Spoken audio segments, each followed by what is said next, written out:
그분들도 당연히 고통을 또 안아야죠. 그러나 이보다도 좀 최상층, 특히 이제 재벌 대기업이 좀 고통을 분담하는 방향으로 나아가야 되는 것 아닌가. 뭐 이런 생각을 좀 갖게 되고요. 자, 그러면 김 교수님 그 부분에서 일단 우리 부총리의 답변을 듣고 가시죠. 네. 우선 여러 가지 말씀들을 주셨는데요. 이제 우리 경제가 과연 어디쯤 있는 것인가 하는 문제를 먼저 한번 살펴보고 우리 김홍기 교수님 말씀에 답변을 드리겠습니다. 제가 왜 우리가 구조개혁을 해야 되느냐는 걸 한번 설명을 한번 드리겠습니다. 여기 지금 20년 시차를 둔 네. 일본 여기 보시면은 일본의 경우는 70년도, 우리 90년도 이렇게 20년 시차를 두고 여기 한국의 성장 장기 성장 경로입니다. 네. 이게 이제 일본의 장기 성장 경로입니다. 이런 건데 지금 보시면은 일본하고 우리가 이 하향 추세를 그리는 그 모양이 비슷합니다. 네. 20년을 시차를 두고 따라가고 있다는 것이죠. 그래서 지금 우리가 지금 여기에 지금 와 있습니다. 2015년 1월 현재. 그게 이제 일본 패스를 그대로 따라가서 이렇게 갈 것인가 하는 기로에 와 있다는 거죠. 그래서 구조개혁의 4대 구조개혁을 하지 않으면은 지금 당장은 몰라도 중장기적으로 보면은 일본 트렌드를 그대로 따라갈 수밖에 없다. 지금 그대로 따라가고 있다 하는 거죠. 그렇기 때문에 지금 고통스럽더라도 4대 구조개혁을 반드시 해야 된다. 그렇지 않으면은 일본 패스를 따라가기 때문에 잃어버린 20년을 우리도 일본처럼 맞을 수밖에 없다 하는 절박함이 있다는 점을 말씀을 드려서 금년 한 해 최우선 과제로 4대 구조개혁을 하고 있다 하는 말씀을 드리고 지금 김호기 교수님 말씀 주신 그러면은 구조개혁 동의를 하는데 경제 활력하고 이 장단기 목표 간에 서로 긴장관계 또 상충관계 이런 문제를 어떻게 풀 것인가 하는 질문을 주시면서 대표적인 예로 기준금리나 그 다음에 LTV, DTI 규제 합리화 이런 부분들이 결국은 가계부채를 늘린 거 아니냐. 그래서 이거하고 또 이 소득 성장, 소득주도 성장하고 방향이 맞느냐 이런 지적이시고 또 하나는 고통 분담하려면은 재벌 대기업도 같이 고통을 분담을 해야 되지 않느냐. 그래야 수득이 있지 않겠느냐. 이런 것이 말씀을 주셨어요. 근데 지금 기준금리 LTI, DTV 그 부분은요. 지금 우리나라 금리가 아직도 동시대에 지금 다른 나라 주요 선진금리 다 제로입니다.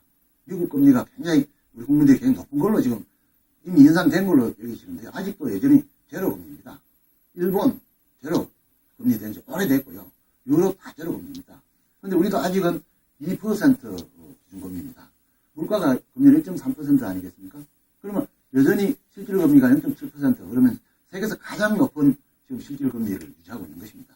그래서 절대적인 명목만 보시지 마시고 동시대, 왜냐하면 지금 글로벌 경제이기 때문에 가치 경쟁을 하기 때문에 동시대 다른 나라들이 어떤 금리 정책을 쓰느냐 이거를 우리가 하지 않을 수 없는 것이고요. 그 다음에 LTV, DTI 이 부분은 규제를 없앤 게 아니고요. 규제를 합리화한 것입니다. 왜냐하면은 지금 이 규제 하기 전에는 2금융권에 대해서는 1금융권보다도 15%포인트 더 대출을 받아가도록 그렇게 제도가 되어 있었어요. 그러다 보니까 금리가 더 높고 대출 조건이 더 나쁜 2금융 쪽에 가계부채가 몰리는 현상이 있습니다. 그래서 업권과 차별을 없앴고 그 다음에 수도권하고 또 지방이 또 차이가 있었어요. 그래서 그 지역별 차등 그걸 없앤 겁니다. 이제 그러다 보니까 2금융권에 있던 가계부채가 1금융권으로 전환이 많이 되는 거죠. 그러면 그거는 가계부채 질이 좋아지는 쪽으로 되는 겁니다.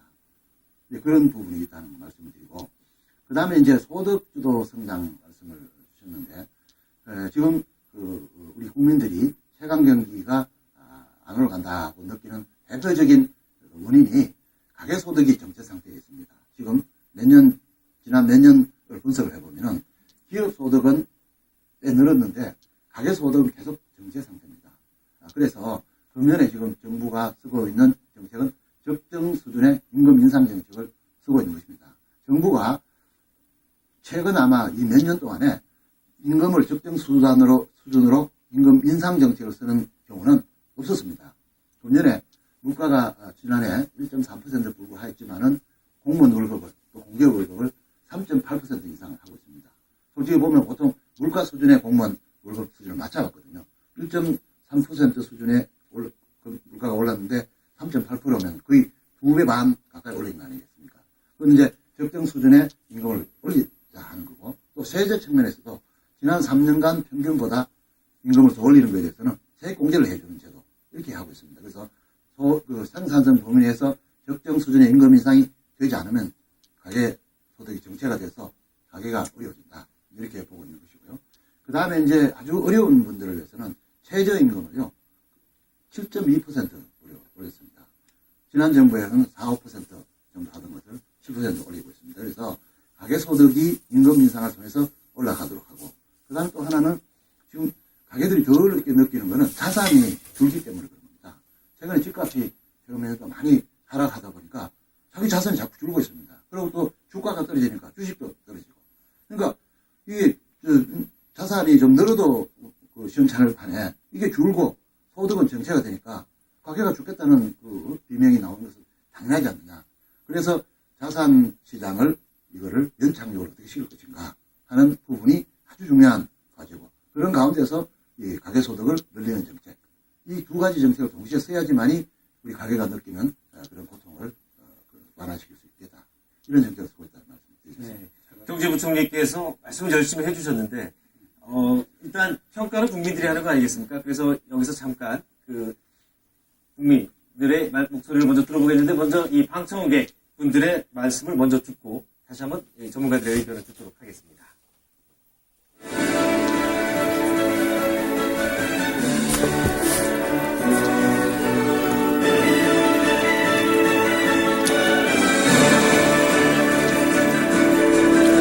희망창조 대한민국의 길. 안녕하세요. 네, 먼저 본인 소개 부탁드립니다. 예, 현재 무역회사에 근무하고 있는 오원기라고 합니다.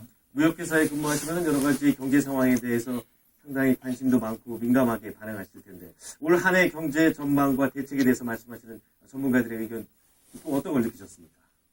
우선은 저희가 무역회사에 근무하고 있다 보니까 말씀 주신 경제 전망이라든지 이런 거에 대해서 제가 지금 맡고 있는 업무의 특성으로 봤을 때 굉장히 지금 안 좋다고 느끼고 있고요. 제가 지금 맡고 있는 업무는 해외 및 국내 건설 프로젝트 업무를 맡고 있습니다. 저희 회사에서. 그리고 제가 기억하는 바로는 불과 4, 5년 전만 해도 우리나라가 해외 건설 프로젝트 수주가 1, 2위를 다투고 있었거든요. 근데 2014년 기준으로 봤을 때 제가 알고 있는 바로는 지금 중국이 1위, 그리고 우리나라가 6위인 걸로 알고 있습니다. 중국의 경우 지금 기술 개발이라든지 또 경제 성장이라든지 이런 부분에 있어서 중소건설 업무를 점차 수행할 수가 있었고, 그리고 이걸로 인해서 대형 건설 업무를 수행할 수 있었던 걸로 제가 알고 있고요. 우리나라 같은 경우는 지금 이런 상황에 있어서 지금 국내 이제는 산업 경제라든지 이런 부분에 있어서도 조금 축소되거나 프로젝트들이 축소되거나 그리고 취소되는 게 굉장히 빈번한 상황이기도 하고요. 굉장히 산업적으로 문제가 많다고 저희는 생각을 하고 있는데요. 제가 봤을 때는 우리나라 같은 경우 해외 산업이 활성화가 돼야, 그래야 내수 산업도 활성화가 될 수 있고, 그리고 또 내수 산업이 활성화가 되면 저희 같은 하위 업체들도 같이 동반 선장을 할 수 있다고 생각을 하고 있고요. 그로 인해서 저 같은 사람들이 이제 가계 경제라든지 이런 쪽에도 굉장히 활성화가 될 수 있다고 생각을 하고 있는데, 이에 대한 정부의 해외 산업 활성화 대책이 있는지, 준비가 되어 있는지 궁금합니다. 무역회사에서 다니시는 분이라서 그런지 이 경제 전문가처럼 말씀하시네요. 다음 분 말씀 듣겠습니다. 먼저 소개 부탁드립니다. 경북에서 한의원 운영하고 있는 송상우라고 합니다. 한의사세요? 네. 요즘 경기가 어떻습니까? 네, 경기는 그렇게 좋진 않은 것 같습니다. 그러니까 저는 여러 가지 규제 개혁 중에서 특히 노동 개혁에 좀 집중해서 말씀을 드리고 싶습니다. 그러니까 그 중에서도 노동 유연화의 본래 취지에 대해서 한번 다시 생각을 해봤으면 좋겠습니다. 고용을 한 번이라도 해보신 분이라면 해고가 얼마나 어려운지를 충분히 느끼셨을 겁니다. 그러니까 우리가 어떤 사람을 채용했을 때 그 사람이 적합하지 않다는 판단이 섰음에도 불구하고 그 사람을 해고할 수 없다면은 우리는 다음번에 채용하는 것을 미루거나 아니면 포기하게 될 것입니다. 문제는 노동 유연화로 인해서 일시적으로 발생하는 해고나 실업은 쉽게 눈에 띄지만 노동의 경직성으로 인해 충분히 만들어질 수 있음에도 불구하고 만들어지지 못하는 일자리들은 쉽게 눈에 띄지 않는다는 사실입니다. 더불어 지금 노동 유연화와 관련돼서 추진되는 사회 안전망 강화에 관한 정책들도 보면은 그러니까 대부분 임시방편이거나 오히려 노동의 어떤 경직성을 악화시키는 그런 정책들이 많이 있어 보입니다.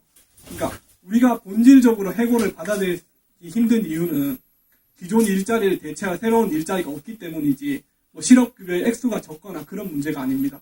그래서 제가 생각하기에 진정한 사회 안전망은 내일 당장 직장을 그만두더라도 구할 수 있는 새로운 일자리가 사회에 많이 존재하는 것이고 그것을 위해서는 경제 성장과 노동 유연화를 통해서 끊임없이 새로운 일자리가 시장에 공급되어야만 가능하다고 생각합니다. 그래서 노동 유연화의 어떤 궁극적 목표가 쉬운 해고에 있는 게 아니라 더 많은 일자리에 있다는 것을 기억할 필요가 있고요. 그래서 이제 어떤 사회 안전망 강화 같은 그런 쉬운 지역적인 정책들보다는 좀 더 노동 유연화를 달성할 수 있는 그런 본질적 과제들에 집중해서 추진해 주시기를 장관님께 부탁드리고 싶습니다. 네. 한의사 분이라 그러신지 우리 경제 체질을 바꾸기 위한 처방을 아주 내려주시네요. 네, 잘 들었습니다. 네, 다음 분 먼저 본인 소개 부탁드립니다.